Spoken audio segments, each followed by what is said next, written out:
नमस्कार, मैं शिशिर सबकी खबर .com यूट्यूब चैनल पर आपका स्वागत है। हम आज आपको तारुफ कराएंगे अग्निबाण के संपादक श्री रविंद्र जैन जी से, जो सुनी सुनाई कॉलम लिखते हैं लगातार प्रति मंगलवार को, और यह अग्निबाण में छपता है। अग्निबाण के साथ जब ये सोशल साइट पर जाता है तो इसको लाखों लोग देखते हैं। उसकी वजह है सिर्फ कि ये राजनीतिक गलियारे में क्या चल रहा है, पुलिस के गलियारे में क्या चल रहा है, मंत्रालय के गलियारे में क्या चल रहा है, पर्दे के पीछे की खबर रविंद्र जी बताते हैं। हम आज आपको फिर एक बार रूबरू करा रहे हैं और उन खबरों के पर्दे के पीछे की क्या कहानी है उस पर चर्चा करेंगे। आइए आपको मैं परिचय कराता हूं श्री रविंद्र जैन जी से। आपका बहुत बहुत स्वागत है रविंद्र जी, नमस्कार। सबसे पहले आपसे जो हमारे दर्शक जानना चाहेंगे, सबकी खबर .com यूट्यूब चैनल के दर्शक ये जानना चाहेंगे कि ये जो आपने जो खबरें आप लाते हैं, इन खबरों में लोगों की भरोसा है। अगर रविंद्र जैन जी ने लिखा है तो लोगों को लगता है ये सच होगा। ये जो खबर है, एक पहली खबर से हम अगर शुरुआत करें, आपने लिखा है कि एक अधिकारी ने इस्तीफा देने की नौबत आ गई है और अपने वरिष्ठ अधिकारी से उसका विवाद चल रहा था और उसने रिजाइन लिख दिया है। क्या वजह हो सकती है रविंद्र जी? बहुत बहुत धन्यवाद सजर भाई आपका। और आपने ये सुनी सुनाई को डिजिटल पर लाने की कोशिश की है, मैं आपका आभार व्यक्त करता हूँ।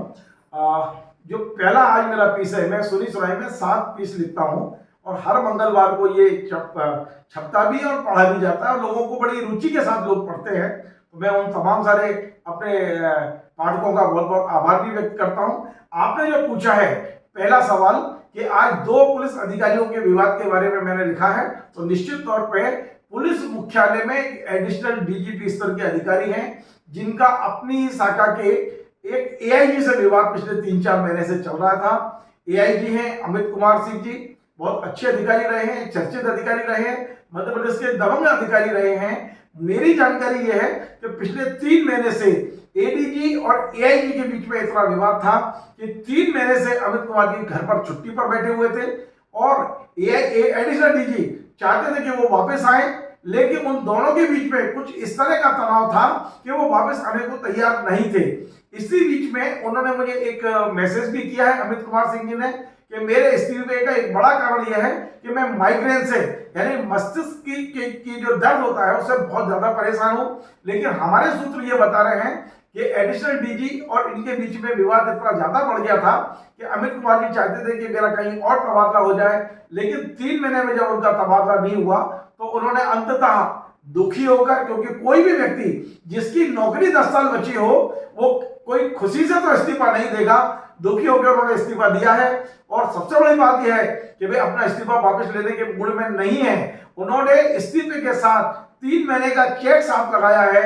इसका मतलब वे अब वापस नहीं आना चाहते और यदि सरकार ने उनका मंजूर कर लिया इस्तीफा तो एक मध्य प्रदेश पुलिस का एक बहुत अच्छा अधिकारी जो बहुत जल्दी आईपीएस बन सकता था, वो अब अपने घर बैठेंगे। वो क्या करेंगे ये मुझे नहीं पता है, लेकिन ये तय है पुलिस मुख्यालय की बड़ी बड़ी दीवारों से जो बाहर खबर निकल कर आ रही है कि ये सहज इस्तीफा नहीं है, ये 2 अधिकारियों के बीच में जो विवाद चल रहा है पिछले 3 महीने से उसका परिणाम है। बिल्कुल रविंद्र जी, एक और खबर चुकी है, आपने पीएचक्यू की एक खबर हमारे दर्शकों को बताई और दर्शक ये समझ रहे होंगे कि इतने अंदर की फाइलों की खबर जो आती है वो आपके माध्यम से उन तक पहुंचती है। एक और बहुत महत्वपूर्ण खबर है जो आपने अपने कॉलम में लिखी है, जो अग्निबाण में हमने पढ़ा। उस कॉलम में आपने लिखा है कि पैसा एक्ट बहुत महत्वपूर्ण है। इसमें मध्य प्रदेश सरकार पूरी ताकत से लगी हुई है ट्राइबल बेल्ट को अपने कंट्रोल में करने की, अपनी तरफ मोड़ने के लिए। महामहिम राज्यपाल ने भी कोशिश की है और मुख्यमंत्री स्वयं लगे हुए हैं, क्योंकि पिछली चुनाव में भारतीय जनता पार्टी की हार की वजह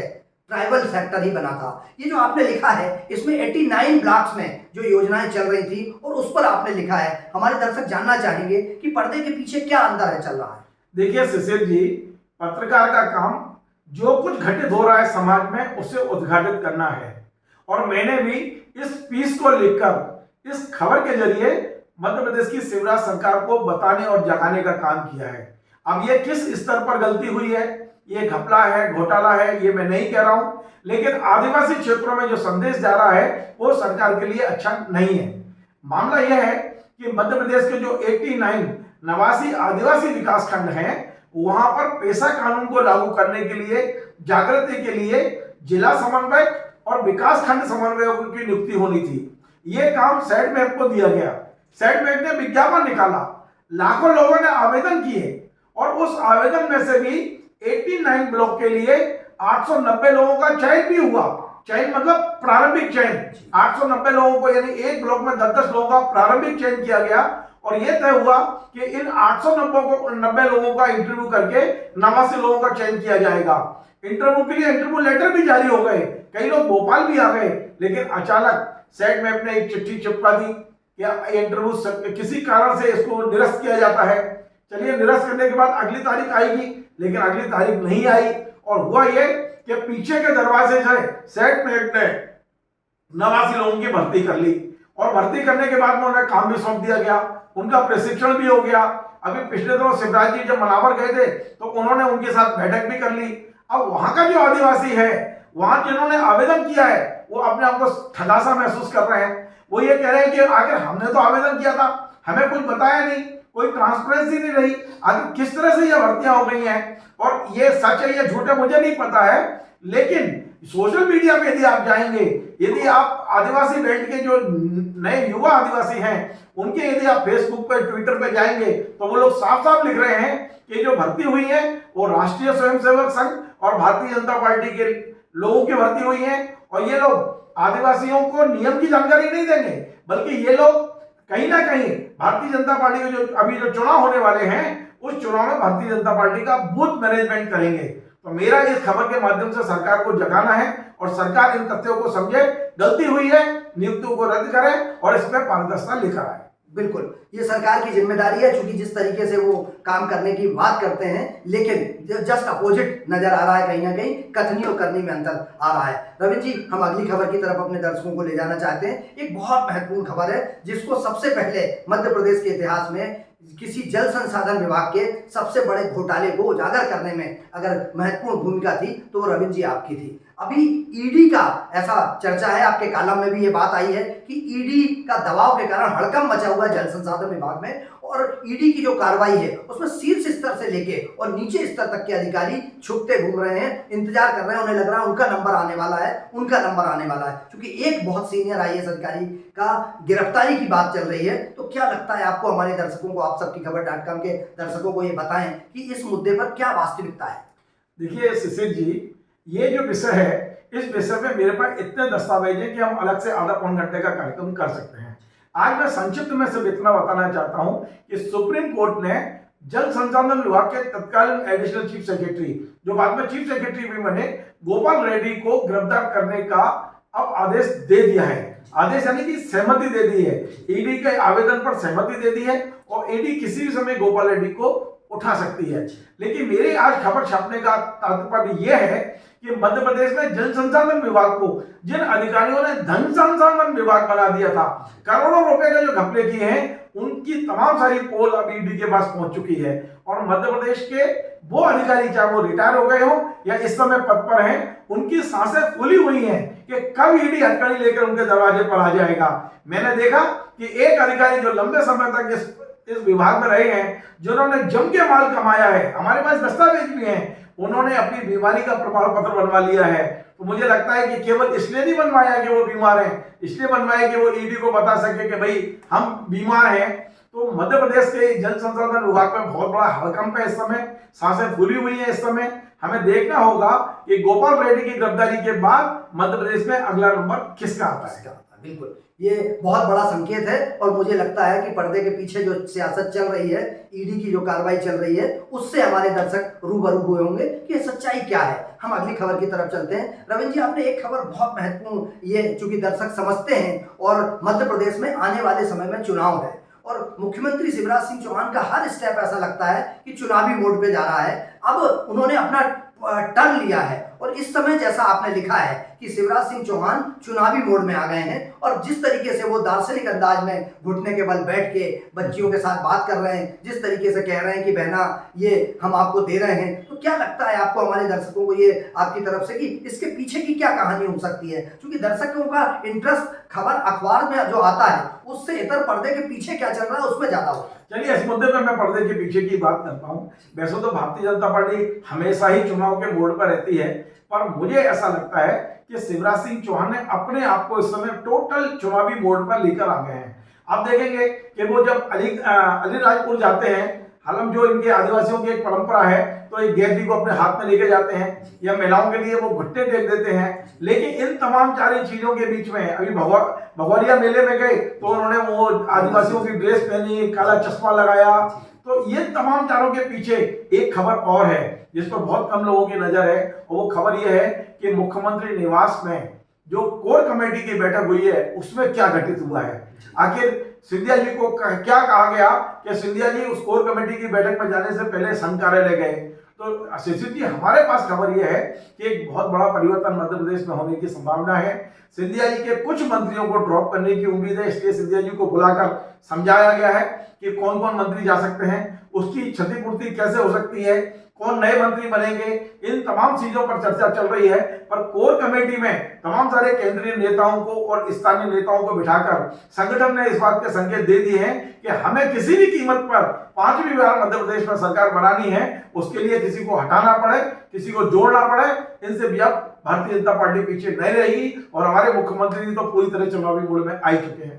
बिल्कुल दर्शकों, आपने सुना, जो कहीं नहीं नजर आएगा वो सबकी खबर पर वो जानकारी आपको हमें दे सकते हैं, और वो रविंद्र जी के माध्यम से आप तक पहुंच रही है। ये बहुत बड़ी खबर है, और ये जब ये आप तक पहुंचेगा मुझे लगता है हड़कंप मच जाएगा, क्योंकि ये अंदर खाने की खबर है, अभी किसी को इसकी खबर नहीं है। हम अगली खबर की तरफ चलते हैं। रविंद्र जी, एक और हमने अभी भारतीय जनता पार्टी के मुख्यमंत्री शिवराज सिंह चौहान जी की बात की, एक कांग्रेस में भी उठापटक चल रही है और जीतू पटवारी की चर्चाएं चल रही हैं। अभी चूंकि मुख्यमंत्री के रूप में कमलनाथ जी को जब प्रोजेक्ट किया जा रहा था तो काफी विरोध हुआ था। अब जीतू पटवारी का जो नया मुद्दा आया है, इसमें दर्शकों को हमारे बताइए कि कांग्रेस में अंदर खाने क्या चल रहा है। देखिए शिशिर जी, कांग्रेस में दरअसल यदि आप बात करेंगे और भारतीय जनता पार्टी से उसकी तुलना करेंगे तो ऐसा लगता है कि किसी जवान व्यक्ति से किसी बूढ़े व्यक्ति की लड़ाई है। कांग्रेस ने अपना चेहरा कहीं ना कहीं बूढ़ा चेहरा बना लिया है। हम कांग्रेस के वरिष्ठ नेताओं को यदि ऊपर से नीचे तक की ओर देखेंगे तो कमलनाथ जी की उम्र 78 साल हो चुकी है, हमारे दिग्विजय सिंह जी की उम्र 76 साल है, सुरेश पंचारी जी की उम्र करीब 72-73 बल्कि और 75 के आसपास है। हम नेता प्रतिपक्ष की बात करें तो वो भी 71-72 के हैं। तो कांग्रेस के जो सीनियर लीडरशिप है वो 70+ है। इसलिए मध्य प्रदेश में इस बात की मांग उठ रही है कि युवा चेहरा लाना चाहिए। अब किस रूप में लाया जाए, क्योंकि नेता प्रतिपक्ष तो आपने गोविंद सिंह जी को बना दिया। तो अभी हमें ये सूचना मिली है कि राहुल गांधी ये चाहते हैं कि कहीं ना कहीं जीतू पटवारी जैसा फेस जो दड़ेदम इस समय सरकार से लड़ रहा है, अपना सब कुछ दांव में लगा के लड़ रहा है, उसे मध्य प्रदेश में संगठन की कमान सौंपी जाना चाहिए। और कमलनाथ जी इन दोनों को लीड करें, नेता प्रतिपक्ष को भी और संगठन को भी, और उन्हें मुख्यमंत्री का चेहरा अभी से घोषित किया जाना चाहिए। ये अंदर खाने की खबर चल रही है, लेकिन कमलनाथ जी के साथ में भी जो कोटरी है वो किसी भी कीमत पर जीतू पटवारी की एंट्री नहीं चाहती है।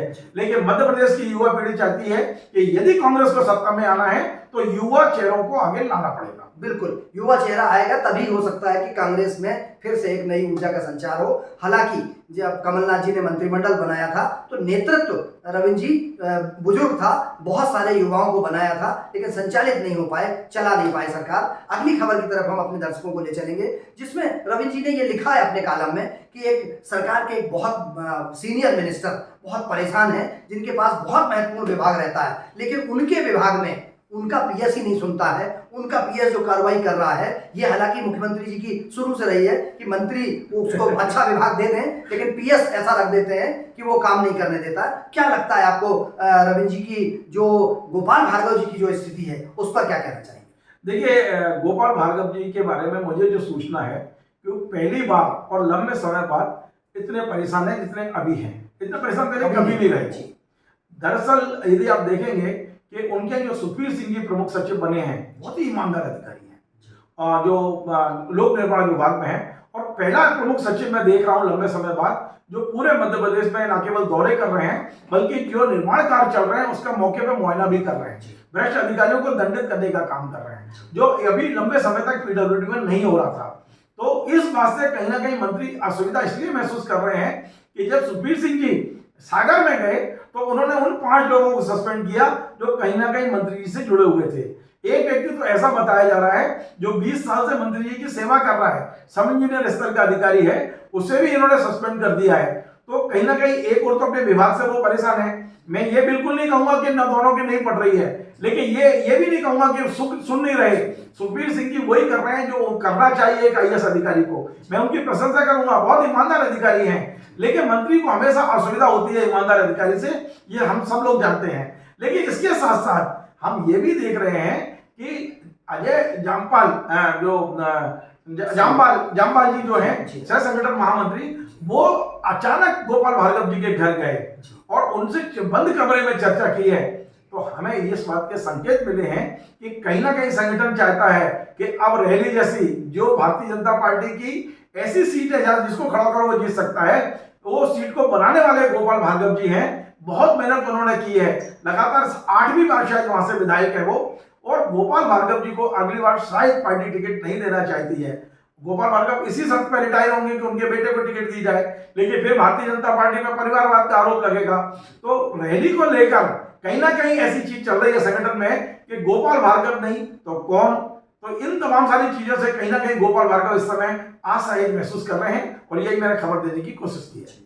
बिल्कुल, जो अंदर की बात है वह सबकी खबर के माध्यम से हम अपने YouTube चैनल पर लाते हैं, और यही कोशिश रहती है कि पर्दे के पीछे क्या चल रहा है वो दर्शकों को बता सकें। हम आखिरी खबर, आपका कॉलम रविंद्र जी, आपने जो आखिरी खबर लिखी है वो भी पूरे देश में हड़कंप मचाने वाली खबर थी, और शायद ये खबर सबसे पहले सबकी खबर.com ने ब्रेक की थी जब लोकायुक्त के डीजी ने का ट्रांसफर किया गया था, और क्यों ट्रांसफर किया गया था वो आपके ही कॉलम में आया था। तो आप हमारे दर्शकों को बताइए कि जिस तरीके से आयुष्मान घोटाले पर कार्रवाई की बात चल रही थी, उसके बाद एक डीजी को वहां से हटना पड़ा था, और अब अभी नया एक और कार्रवाई हुई है, तो आयुष्मान मामले में दबाया जा रहा है या उसको बचाया जा रहा है, ये आपके उससे संकेत मिलता है? देखिए, मामला यह है कि आयुष्मान जो योजना है वो मध्य प्रदेश में जो गरीब लोग हैं उनको उपचार कराने की योजना है, इनको निःशुल्क उपचार मिल सके। इतनी अच्छी योजना, इतनी पवित्र योजना है ये, लेकिन इस पर भी भ्रष्टाचार की कालिख है कहीं ना कहीं। हमने देखा कि पिछले दिनों इसके जो सीईओ थे और जो एक वहां मैडम थी सपना लोबंसी, उनके वीडियो वायरल हुए थे पैसे को लेके, उनका देवर पैसा मांगने गया था, और तमाम सारी इसकी शिकायतें प्रमाणों के साथ जब लोकायुक्त पहुंची तो वहां के जो तत्कालीन डीजी थे कैलाश मकवाना साहब, उन्होंने बाकायदा पत्र लिखा डीजी को कि इस मामले में बहुत सारे प्रमाण हमारे पास हैं, हमें जांच की अनुमति दी जाए। पता नहीं क्यों मध्य प्रदेश के बहुत ईमानदार लोकायुक्त महोदय हैं गुप्ता साहब, जस्टिस गुप्ता, वो क्यों अनुमति नहीं देते? हमें ये बात का अभी तक आश्चर्य है कि एक ईमानदार लोकायुक्त जिससे हमें बहुत उम्मीद होती है, वो भ्रष्टाचार के मुद्दे पर जांच की अनुमति क्यों नहीं देते? और यही मुद्दा जब हमने उस समय उठाया था तो आपने देखा हमने ये बात लगातार लिखी थी कि कैलाश मकवाना जी लगभग 12-15 मामलों में अनुमति मांग रहे हैं जांच की, लेकिन लोकायुक्त महोदय ने जब अनुमति नहीं दी तो उल्टा यह हुआ कि राज्य सरकार ने कैलाश मकवाना जी को लोकायुक्त संगठन से हटाकर पुलिस हाउसिंग कॉर्पोरेशन में चेयरमैन बना दिया। कैलाश मकवाना जी यदि आज लोकायुक्त में होते, यदि आयुष्मान की जांच होती, तो निश्चित तौर पर बड़े बड़े मगरमच्छ पकड़े जाते। हुआ यह है शिशिर जी कि अभी इसी सप्ताह भोपाल की जो क्राइम ब्रांच है उसने कुछ लोगों को पकड़ा है, और थोड़ा बहुत नहीं, उन लोगों ने अपने कंप्यूटर से 200, 300 आयुष्मान के फर्जी कार्ड बनाए हैं, और उन कार्डों को पकड़, जब क्राइम ब्रांच पकड़ सकती है तो इसमें जो बड़े घोटाले हुए थे, जो हॉस्पिटल को पेमेंट करने के मामले में कमीशनबाजी हुई थी, उसमें लोकायुक्त क्यों नहीं कर सकती? वो बहुत बड़े बड़े मगरमच्छ पकड़े जाते। लेकिन बड़ा आश्चर्य है मुझे कि लोकायुक्त महोदय ने क्यों अनुमति नहीं दी। मैंने आज उसको फिर से उठाने की कोशिश की है, और हम तो चाहते हैं कि यदि लोकायुक्त संस्था भ्रष्टाचार को रोकने के लिए काम बनी है तो उसे अपना काम करना चाहिए। यदि ऐसा नहीं है तो, और वहां के डीजी को हटाया जाता है, तो ये मध्य प्रदेश के लिए बड़ा दुर्भाग्यपूर्ण होगा। बिल्कुल, दर्शकों को वो जानकारी यहाँ मिल रही है जो अंदर पर्दे के पीछे चलती रहती है, और आपका अभिप्राय भी मेरे ख्याल से यही है कि कम से कम भ्रष्टाचार पर तो नियंत्रण होना चाहिए। किसी के प्रति कोई राग द्वेष से नहीं लिखा जाता ये कॉलम। ये अग्निबाण के संपादक श्री रविंद्र जैन जी की कोशिश ये रहती है कि, और उस कोशिश को हम अग्निबाण के साथ साथ सबकी खबर.com यूट्यूब चैनल के माध्यम से अपने लाखों करोड़ों दर्शकों तक पहुंचाना चाहते हैं कि हम पर्दे के पीछे का सच बताते हैं। हम वो बताते हैं जो कहीं नहीं दिखता है, हम वो लिखते हैं जो कहीं नहीं लिखा जाता है। बने रहिए हमारे YouTube चैनल पर। रविंद्र जी, आप हमारे साथ जुड़े, आपका बहुत बहुत धन्यवाद। अनुमति दीजिए, जुड़े रहिए सबकी खबर.com पर। नमस्कार।